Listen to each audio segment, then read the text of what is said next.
Hello, music fans. You're watching Death by Unicorn, where we talk about metal, rock, and prog music, and this is New Music's Alive in 2025.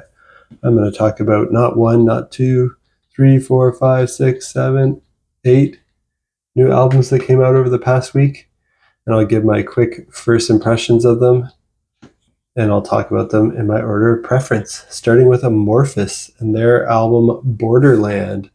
This is the 15th album by this Finnish band. It's progressive melodic death metal, and they've got some folk metal, doom metal, melodic heavy metal, and hard rock influences in there. I'm going to put this one in my excellent tier.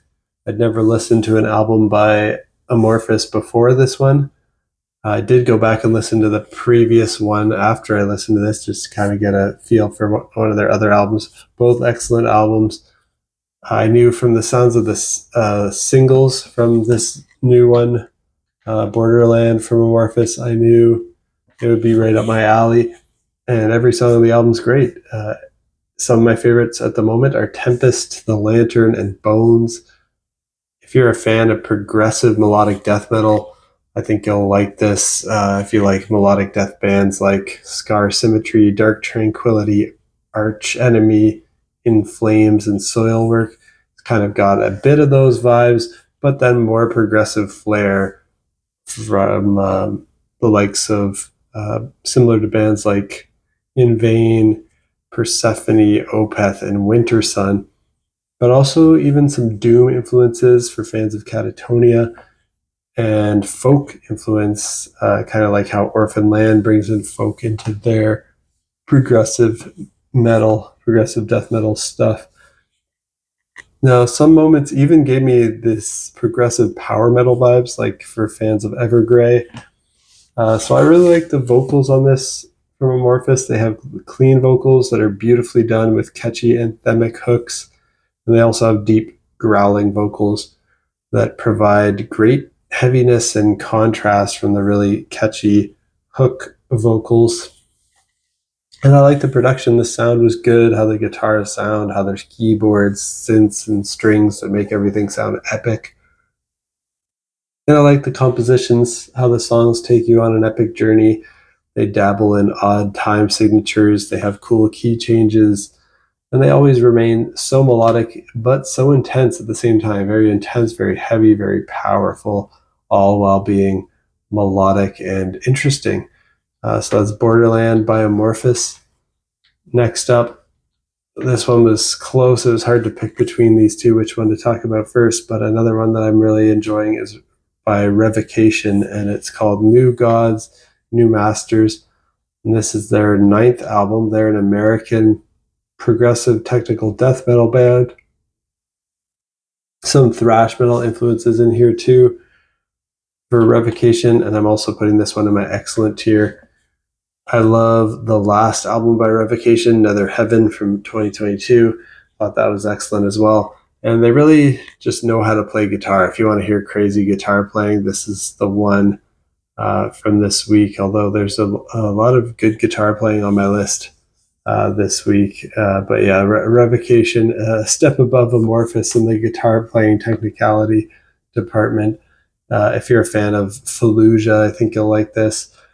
And this new album from Revocation keeps their sound going from their last album, but maybe just edges it out a bit. It's pretty close to their last album, but I think this one might be just a tad better.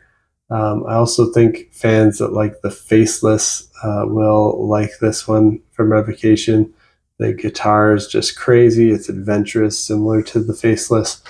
And they've got some good guest features on this album from Johnny Davey of Job for a Cowboy, Travis Ryan of Cattle Decapitation, and they have jazz guitarist Gilad Hexelman all featured on separate tracks. So that's New Gods, New Masters by Revocation. Check it out if you like crazy technical death metal. It's all brutal, like harsh vocals, very intense, very heavy, crazy guitars the whole time. Really cool stuff. Next, I want to talk about a live album. I don't usually talk about many. I don't check too many out. This might be like my 8th or so that I've checked out this year. It's Beat and their album Beat Live. This is, I guess, an American band, but it's kind of an offshoot of King Crimson, the legendary band from the UK. But this is featuring the two American members from the 1980s King Crimson lineup, which are Adrian Belew and Tony Levin. So it's kind of more of an American band. They got a couple other Americans to fill in the spots from the British members, Robert Fripp and Bill Bruford, of that 1980s lineup, who did not join this band. So it's kind of like a cover tribute band for King Crimson called Beat. So it's this progressive art rock with new wave, industrial, and post-punk influence. If you know the 1980s King Crimson stuff, you'll know the material they're playing. And this is a live album. This is a super group, and they play material from 1980s King Crimson, plus one track from Red from 1974, which was great to hear. And Adrian Belew and Tony Levin recruited Steve Vai on guitar to do Robert Fripp's parts. So this is another album on my list today with just insane guitar parts that are mind-blowing. Steve Vai, definitely up there, one of the better, if not, up there, one of the better guitarists of our time, doing Robert Fripp's parts, which, again, Robert Fripp is crazy on guitar and just very innovative and unique, and no one really plays like him. So I think even for Steve Vai, it's challenging material. Even someone as skilled as him would struggle with these parts.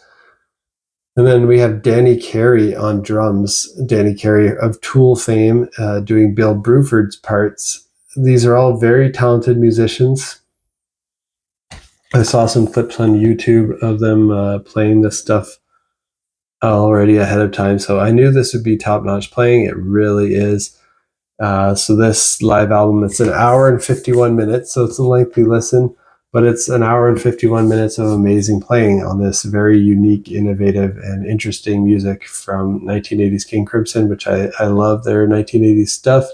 So I really enjoyed this one. Excellent tier for Beat Live by Beat. And since it's a live album, though, it's not going to qualify for any of my year-end list stuff, but I wanted to mention it in this video. Next up, last one for my excellent tier today, which is Royal Sorrow and their album Innerdeeps. This one is a debut album, and this band's from the UK. It's progressive metal with alternative metal influences. And excellent tier debut. The singles ahead of time were great. They released a lot of singles ahead of time.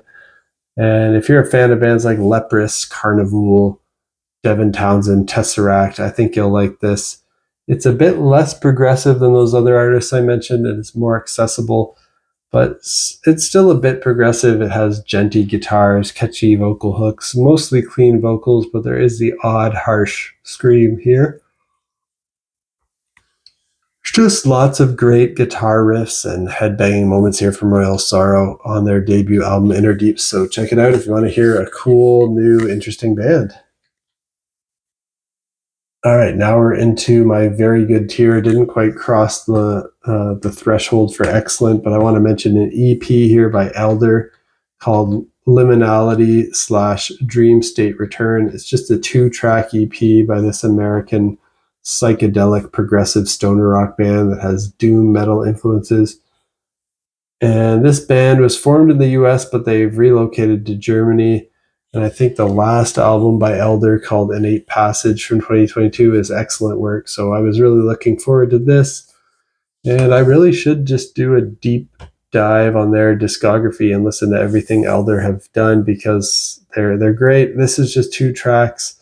One of them's over 13 minutes in length. It's a prog epic track, and both of the tracks on here are very good tracks. If you like Elder, I think you will like this. Next up, I'll mention DarWin and their album Distorted Mirror. This is the 5th album by this band from the UK, and it's progressive rock with jazz fusion influences.